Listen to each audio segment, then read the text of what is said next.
Lisa, break a boy into pieces. Had to X some cheesy bitches out of circle like a pizza. She way too exclusive, she don't shop on Insta boutiques. All them little ass clothes only fit on fake booties. Bad bitch still talking cat shit, a pussy like water. She unbothered and relaxing. She don't never trip on a boy if she had him. Bitch, that's the trash you done made cause she bagged you. Yeah, she is savage, classy, bougie, ratchet, sassy, moody, nasty, acting stupid. What's happening? Bitch, what's happening? Yeah, she is savage, classy, bougie, ratchet, sassy, moody, nasty, acting stupid. What's happening? Bitch, what's happening? Yeah. Eat it and record it, but my edge up, all I'm showing you. Keep my bitches private, so a rape all I'm showing you. Beefing with you bitches really getting kinda boring. If it ain't about the money, then you know I'm gonna ignore it. I'm the shit, yo. I need a mop to clean the floor, it's too much drip, yo. I keep a knot, I keep a watch, I keep a whip, yo. Let's play a game of Simon Says. I'm still the shit, yo. I'm still the shit, yo. I'm a savage, classy, bougie, ratchet, sassy, moody, nasty, acting stupid. What's happening? Bitch, what's happening? Yeah, she is savage, classy, bougie, ratchet, sassy, moody, nasty, acting stupid. What's happening? Bitch, what's happening? Yeah.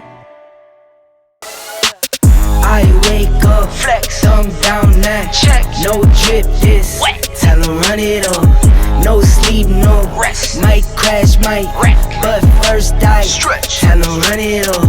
I wake up, flex, thumb down now, check, no drip this, wet. Tell 'em run it up, no sleep, no rest, might crash, might wreck, but first I stretch, tell 'em run it up. 9 out of 10 roll through my hands, I'm by my lonely. Turned to a savage, now my baby wants to hold me. I love my fans, don't need no friends, I got my homies. Thought I could trust you, I find out you tried to zone me. That's cute. Always fun. Welcome, and welcome back to The Good Witch. Sip with the witch if you must. Today, on this wonderful, beautiful, anointed, divine day, we have, and this one takes some time because this is one of the most important introductions that I've ever done. Not because of who she is, not because of what she's done, but because of what she is, what she has become, what I have watched her grow into, what I am proud to continue to watch her grow into. We have amazing single mother that has come from, look, y'all know my story, the homelessness, the abuse, all of that. You know my story. Hers isn't far from it. She has owned multiple companies. She is a boss in her field. She took the time to educate herself after making sure that her son was extremely well taken care of. She is my best friend. One of the truest forms of love in my life, because we love each other for nothing. Just because. So welcome. Good Witch family, friends and foes. The amazing Miss Koya Gerald's. Hi guys. I'm so nervous. What was that? Hi guys. Thank you for having me. Thank you for having me. Thank you. So, y'all know The Good Witch is all about getting different perspectives from different people without judgment, without blame, getting the open, honest truth about their views on spirituality, earthly things, finding the oneness in us all, helping us all tap into the grander design of things, removing so much separation so that we can see so many likenesses. that we all just become one.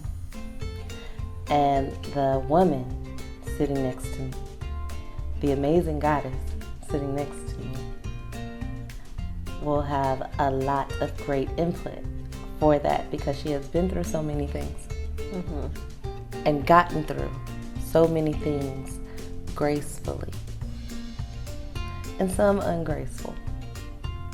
But, that was yesterday, and today, you know what? Every moment I made new, and she lives in that. And she teaches that, and she has a lot of followers, and she teaches her followers that. And also allows them to be 100% their authentic selves, just like I do. You can be spiritual, you can be godly, and still be human, and still enjoy the things in life that your flesh enjoys without feeling so guilty by it. You don't have to let goodness weigh you down. It's not supposed to be a weight. It's supposed to be lighter than a feather. And people get bogged down by it, and she helps everybody learn how not to. And we appreciate her for that. And we're going to talk to her about how she got to that point. So, Miss Koya, or you'd rather be called Miss Gerald's today? You can just call me Koya. I call you Koya? Yes. Okay, Koya. So, tell us a little bit about you and your journey. Like some of the most impactful moments in your life. Honestly, I would say the most impactful moment of my life was moving here to Houston. As you know, I don't have very much family here at all. I have a blood cousin here, but that's about it. So I moved here, I believe I was 26 or 27, and I just took a chance. I was just really honestly tired of Indiana. I went through a lot there. I felt like Indiana was way too slow for me, and I got into a lot of trouble because it was really nothing to do but just, for me, just do the most, which I am the most, but it got me into a lot of trouble. So I decided to take a chance and move here, and it has been one of the just honestly best decisions of my life to move here. It helped me grow. It helped me become into my own person. I didn't depend on my parents anymore, my family. It really helped me to be a stronger woman, in my opinion. So what gave you the courage to jump from Indiana to Houston with a child, with no person here that you're extremely close to, with no one to reach out to for help? Where do you think that type of courage comes from? Honestly, I think it just came from maybe just being sick and tired of my circumstances. Indiana didn't have a lot to offer at the time. It just, as I keep saying, was so slow, and it was just like the job market, the unemployment rate was high. So just being laid off from position to position. And it was too much for me. And I'm just thinking like, okay, I have this kid, and I know that I need to be a role model for this little boy. Houston has a lot to offer, so my deciding factor was I looked at Indiana's unemployment rate versus Houston's unemployment rate. And I'm thinking, okay, I have this one cousin there. So, I mean, if anything does really go awry, just like insane, at least I'll have her. But the courage honestly just came from within myself. I wanted better for my son. I want him to have a better chance at any and everything than Indiana could offer, honestly. Okay. So you said you found it in yourself. How often have you looked inside yourself for the answers that you seek?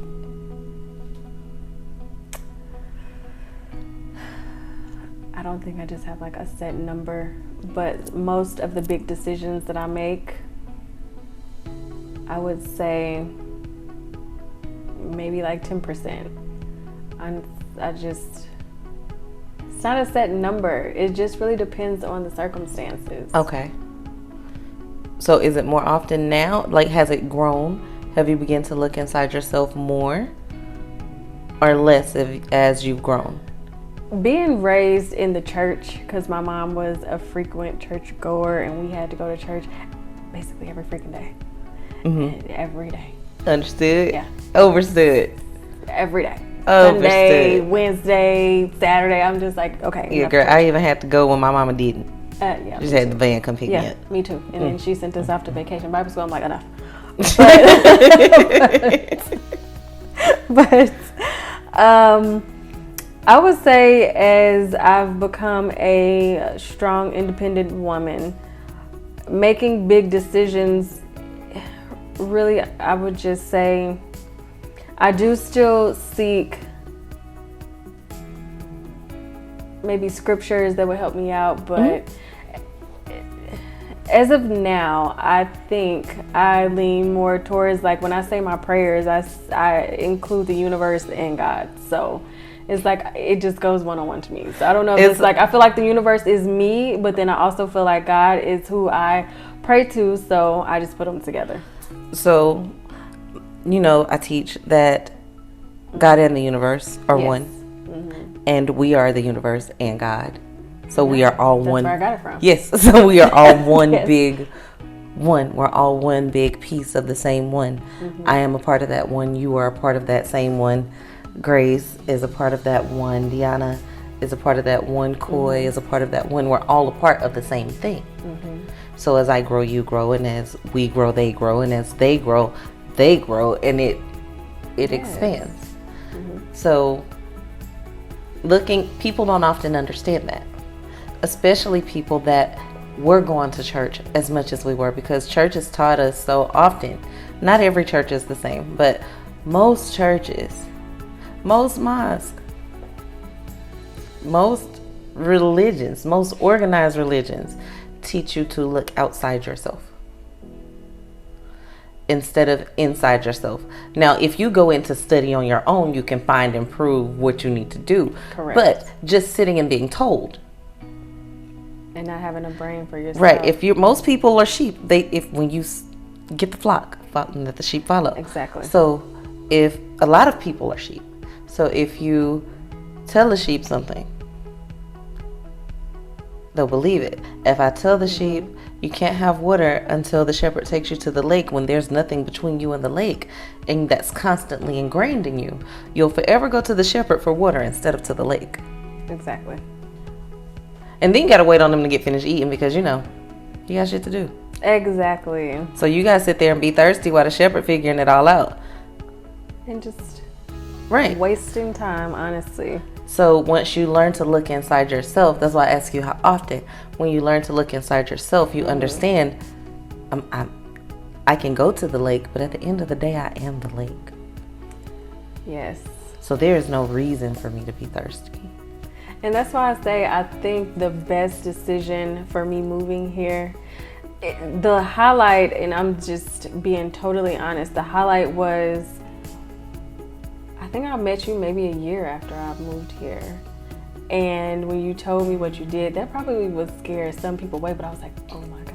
Yes, yes, she did. I was like, tell me more right now. Tell me everything. You got some cards? What you did?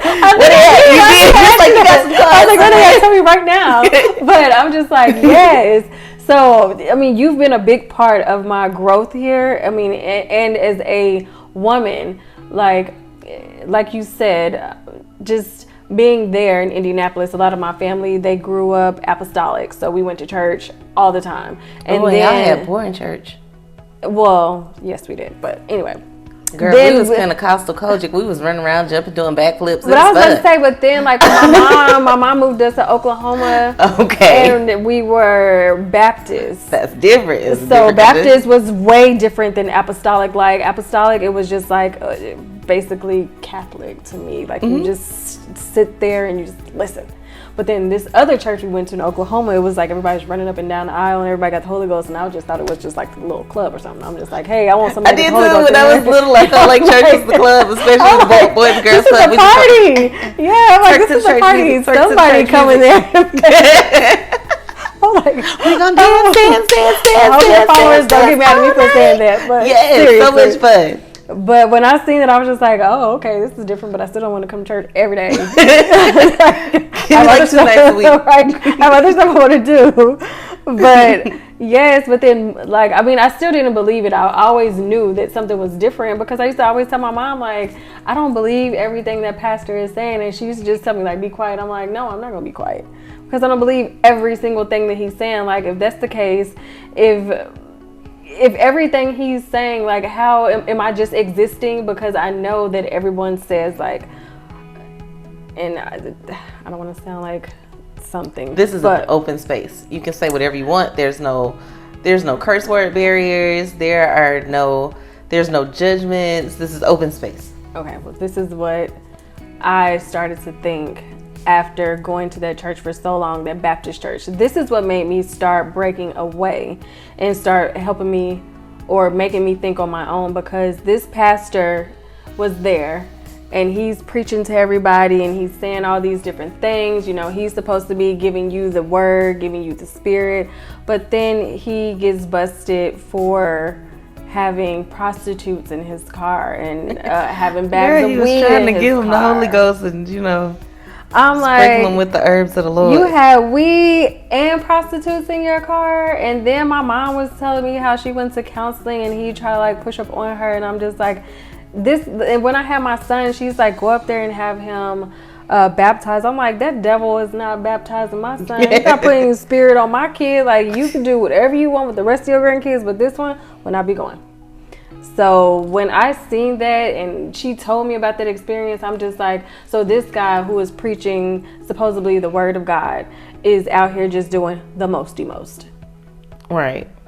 And I'm 18, 19, and for me, when I heard about that, I was like, okay, I need to start searching other places. But then, you know, thereafter we moved to Indiana and I still was like trying to go to church and get back into it, but I still wasn't satisfied. But then when I moved here and I met you and you told me about a different way. Don't be blaming stuff on me if her mama watching. It told me about, I mean, you enlightened me into I told her about Jesus. way. Well, I'm not saying that I'm not a Christian, but it's like, no, but you know, I already knew. I'll be like, that's the one. Yeah, she will be, but anyway, she'll be fine. She'll be I love you. She'll be fine. But then when you enlighten me into a different way, I'm just like, oh, I was more interested in learning. Like, okay, tell me more. That's why I think I just like stuck to you. I was just like, she's not going anywhere because she's going to tell me more about this.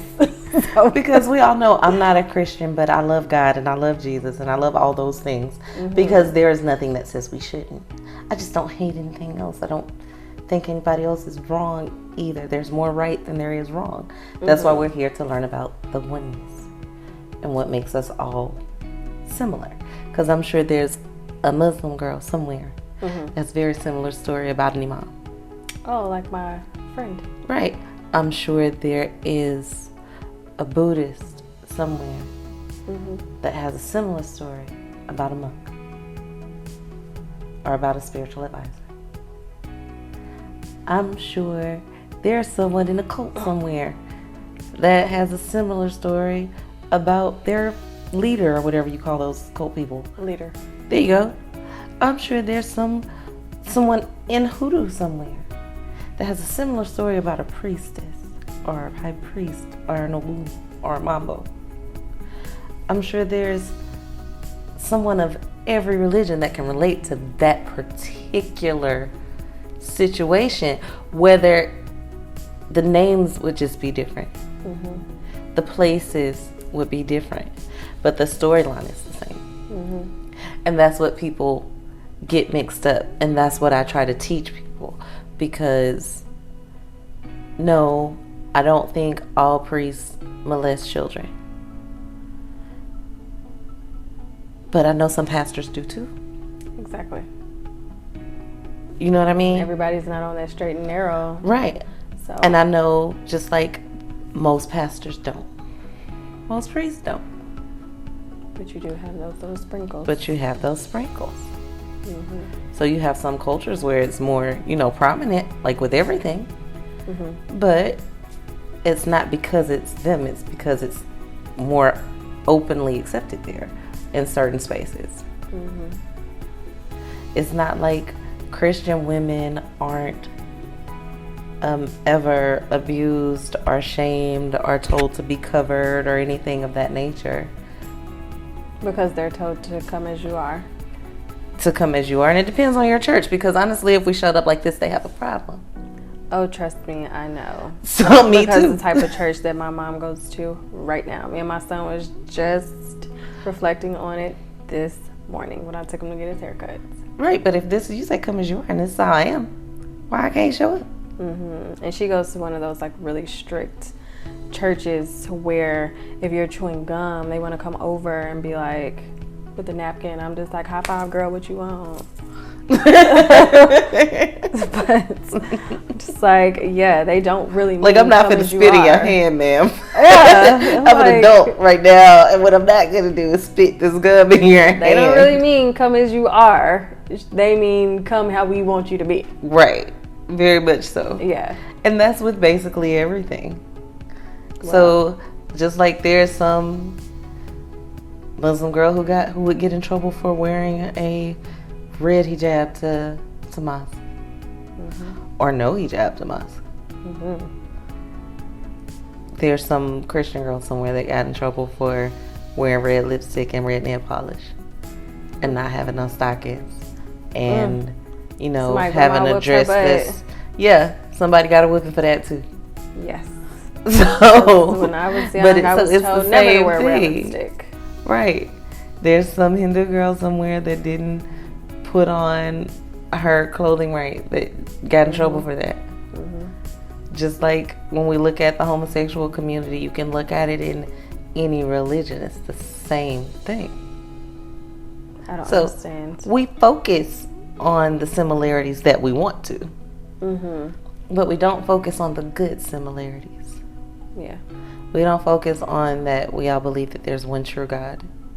For instance, with my mom, when I stayed in Indy, because she still stays there, but I had a lot of homosexual friends, a lot, because when I started working at this one particular job, I'm not gonna give them that name because they don't deserve it on the channel.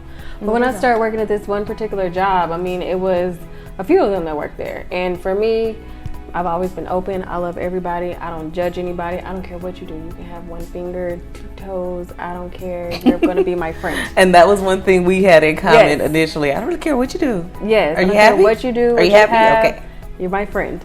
So he started inviting me to these parties. And of course, you know, it's like gay parties. So I'm going to go. And then that's how I started going to Pride every year. You remember I told you when I first met y'all, like, I'm going to Pride with y'all. I don't care what I do. Pride, yes.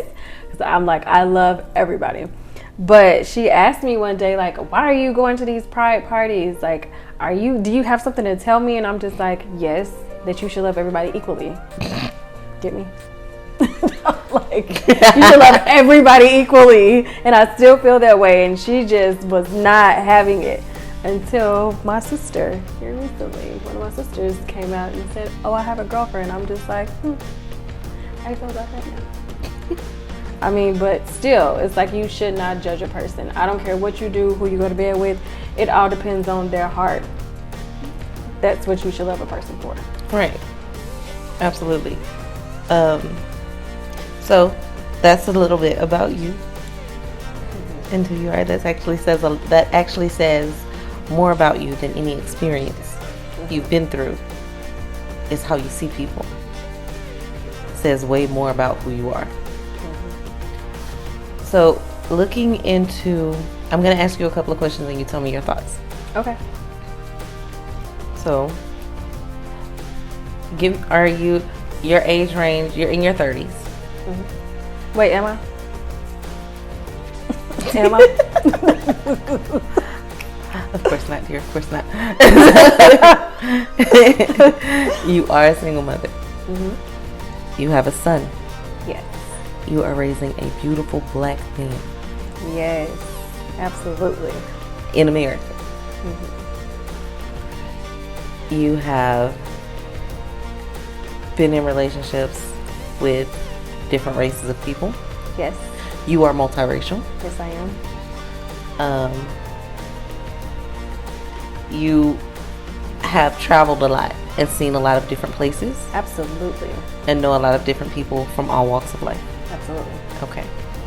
So I asked all those questions because I'm going to ask you specific questions about your thoughts on things. Okay. If you were to see someone, would you know the difference between a demonically possessed person or a mentally ill person?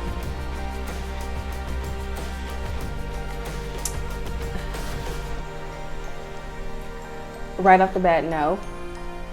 No, I wouldn't. Okay. And you said right off the bat. Keep going. Okay, so right off the bat, no, I would not.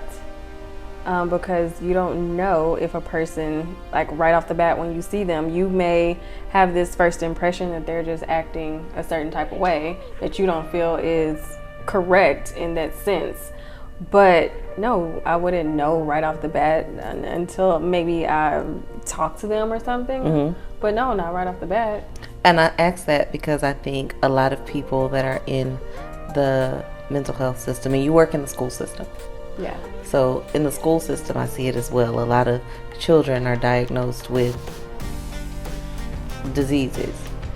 I actually work in the department. Yeah. Like I work with the SPED kids, which Right. is special education kids. So a lot of those kids are diagnosed with diseases. Mm-hmm. And what they have are sometimes emotional issues. Oh, yes. What they have sometimes, rarely, but sometimes are possessions, or they've had parents who allowed different spiritual entities into their home that they've attached to and cling to. Or the parents themselves. Or the parents are horrible. themselves, because they have They pass these it down. different energies from their parents. They pick up their parents' curses and their parents' demons and they carry them with them. So they need to do. be energetically healed versus medicinally sedated. Yeah. And people that see them every day eventually can tell the difference. Because you know, if I'm giving you Ritalin and you still 50 miles an hour and you're crying, everything isn't meant to be medicated. Sometimes we need to sit with them and ask them, what's going on with you? What's wrong? Listen to them. Because sometimes they will tell you. I had a girl tell me, I have a client, she's about 4 and she's a client. Because they thought something was wrong with her, but if you listen to her, she told them, Fog Mommy keeps talking to me. When I go to sleep, I see a lady there. She looks foggy, but she looks like my mommy, and she keeps talking to me. Oh, that's deep. Right. And the little girl, and it's not something that she's making up. Why would she lie? Not at 4 years old. She didn't want any attention. She didn't need anything. She's not asking for anything. You ask her a question, and she'll talk to you. And you ask her the same question in 3 weeks, she's going to tell you the same thing. And it's a different type of behavior. And she'll sit certain things around. Why are you sitting that right there? So Fog Mommy won't. I don't know when Fog Mommy comes to knock it over. And I see these little kids like that, and then you send them to school and they put them in SID. Because she can't focus at school because she's up all night fighting with Fog Mommy or trying to ignore Fog Mommy, and she can't sleep. And they wonder why she's falling asleep all the time, or she's not focused and she won't pay attention. She's seeing something. And she's trying to tell you somebody's standing right there, or I see something. And you say, oh, well, she must be crazy. They just try to give her medication. And they just give her medication. Yeah. Instead of trying to see that a figure lot in my out, instead field. of trying to believe, we don't believe them. Yeah. I see that a whole lot in my field. Just because my employees, when they go out, a certain kid, they can be like, oh, from the previous year, this kid did this kid is this way, this kid would do you like this. But then a whole different employee goes in and they work with this child and they come back and was like, he was not as bad as what the lady said.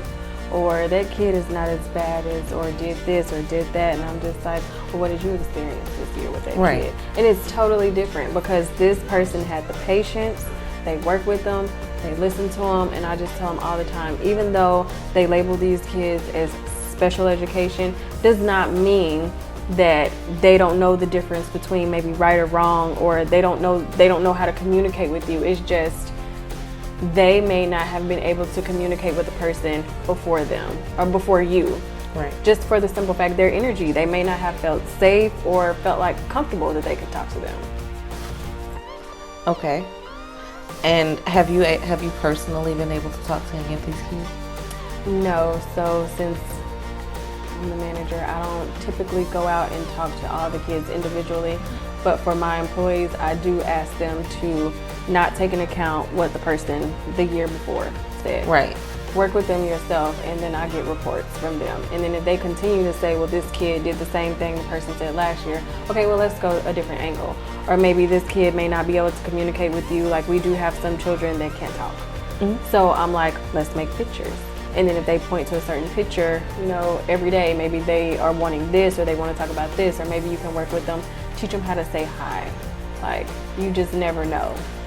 So I just always tell them, don't go off what the person before you said. Work with this kid yourself, because and the kid may sense something energetically with that other person that's just off. Correct. Like, I already know you don't like me, so I can't. Or I can't trust you. You're scared of me. I can't trust you. Right. So if you go in scared, they sense that, and they're gonna be like, "Oh, you're scared of me," so they shut down. But if you go in, and I'm not saying you have to be like dominant, but if you go in and you talk to them, you just never know. Like, I had one kid they labeled as just horrible, and then this attendant this year, she was on it, and she's like, that kid, I taught him how to do this, that, his behavior has totally changed. The parent even came to the meeting, like the school board meeting, was like, I want to personally thank this person because she's taught my kid how to do this. Like, I've never been able to get him to do this, and he's in 5th grade.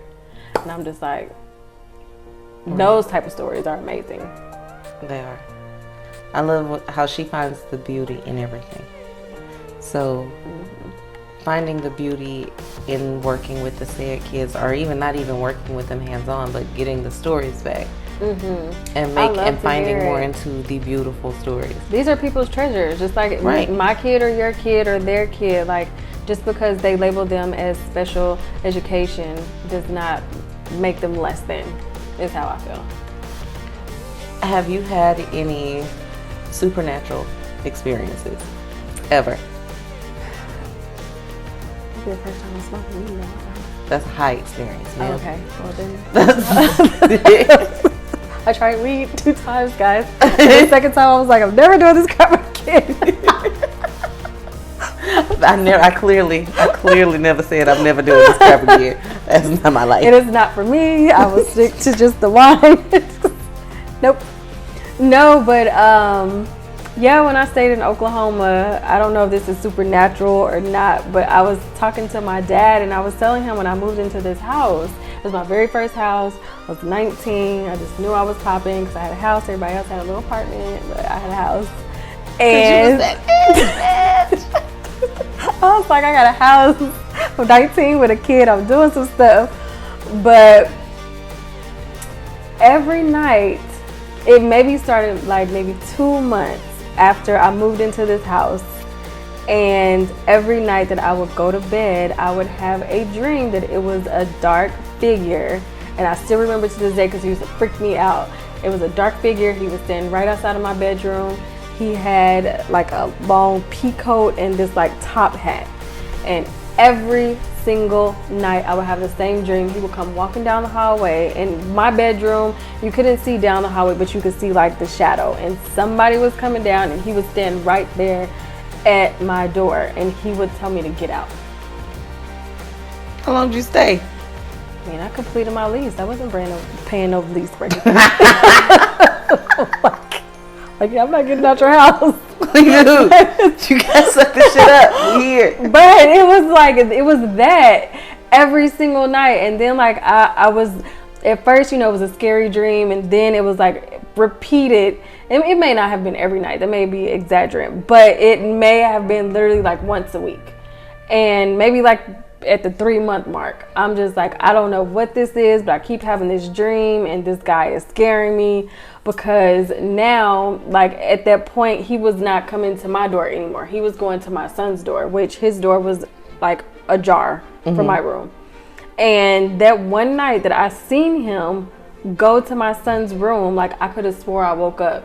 Like I woke up, but I still seen him standing there at Coy's room, and he was telling my son to get out. And that night, my son woke up and was telling me he had a bad dream. And after that, I was like, oh no, I don't know what's going on. So I was talking to my dad about it, and he was just like, oh, you didn't know in our bloodline, he said we are in touch with, I'm like, no, I don't know who you in touch with. Dad, I don't know who you in touch with. I'm not in touch with any of those people. That's for me in my house.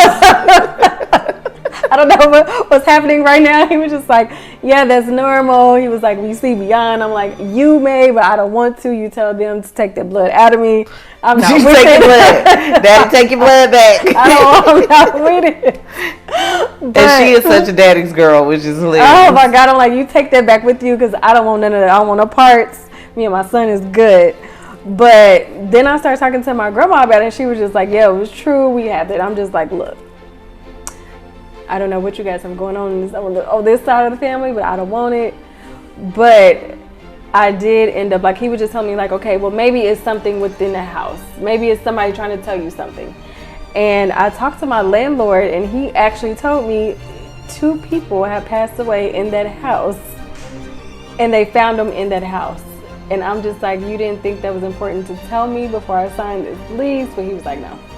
No, it wasn't, man. Yeah, it was a guy. He said it was a guy who had died there, like, in the early, like, 60s. But then his mom had just passed away in the same house. Like, I think he said maybe, like, 4 months before I moved in. I'm like, you didn't think that was important to tell me? Her spirit is still locked here or something. Like, or his is. One of these people in this freaking top hat. Right. Somebody here. They won't be out. They want me to get out. So how'd that stop for you? I told my mom about it, and I told her what he said, and she clearly came over there shaking all her holy oil everywhere and crossing everything and putting Bibles in every corner, and I'm just like, I'd never see him again. Okay. So yes, that is a supernatural experience. That still freaks me out to this day, because I'm just like, what would have happened if I would have never said anything?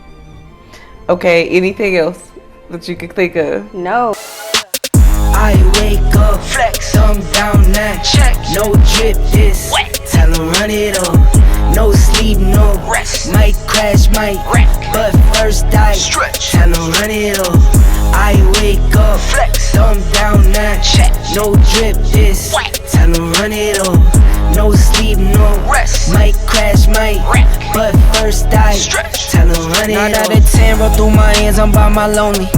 Turned to a savage, now my baby wants to hold me. I love my fans, don't need no friends, I got my homies. Thought I could trust you, I find out you tried to zone me.